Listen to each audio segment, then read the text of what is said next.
Hi and welcome back to Crafty Meraki's YouTube channel. My name is Emelie and I'm so happy that you decided to stop by the channel today.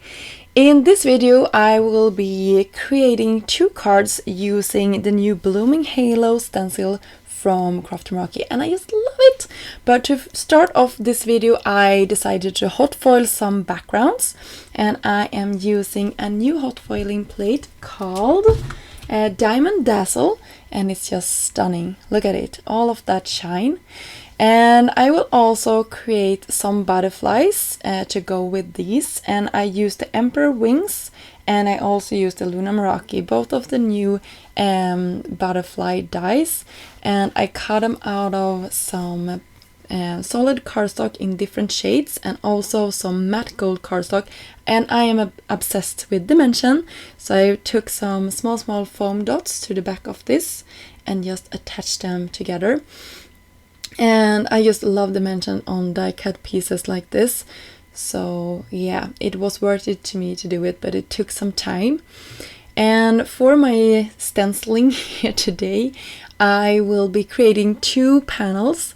I will start off with one so you can see how everything looks, and then I will go into the second one. So this will go pretty fast, I think, but I, for my first panel, picked a couple of warm toned colors here and just went around my panel and inking them up.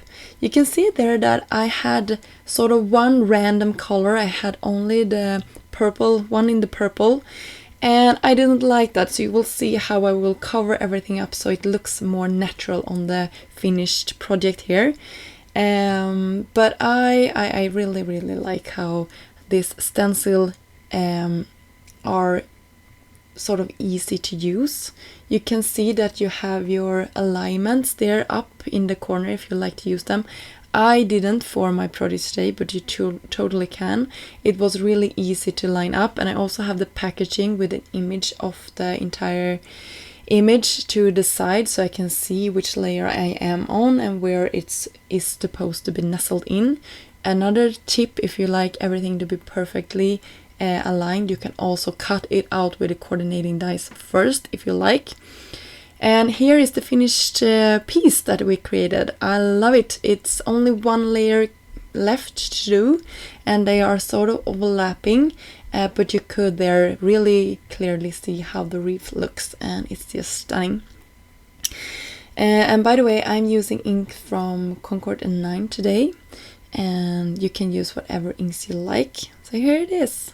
Beautiful. And for our second card for today I will go in with 2 different colors for my flowers.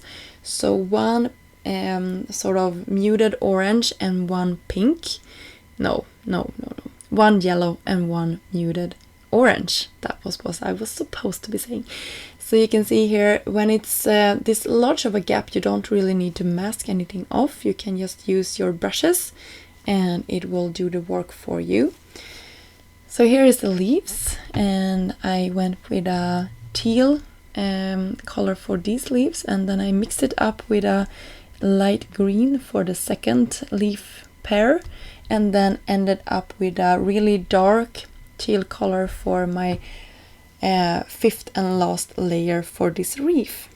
So that is really a fantastic stencil. You can see all the dimension and how nice that is, and you can imagine all of the different color combinations that you can create.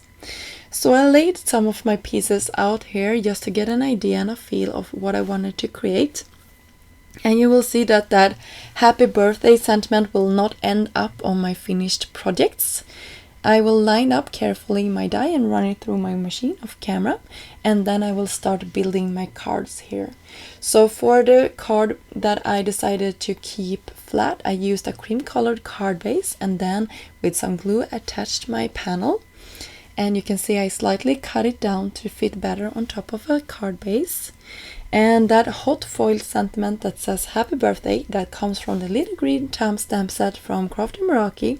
It was released in May and is a fantastic set to have because it has all of these amazing sentiments.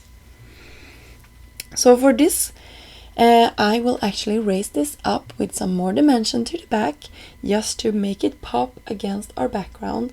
Another tip would be, since this is a pretty busy background with all of that hot foiling going on, you could actually tone it down with some inks in a more muted color if you like, to give a more contrast between the white around our reef here.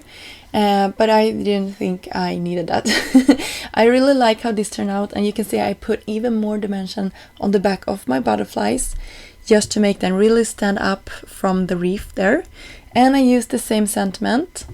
And for the embellishments, I will go in here in a second, and you can see all of those teeny tiny dots that is included in that reef that we inked. I will bump all of those up with some of the sequins or gems that Crafty Meraki has. You can see a variety of them here on screen. And I hope the camera is picking up how beautiful that is in real life. It really is standing out because it gives even more dimension that ties in nicely with the butterflies.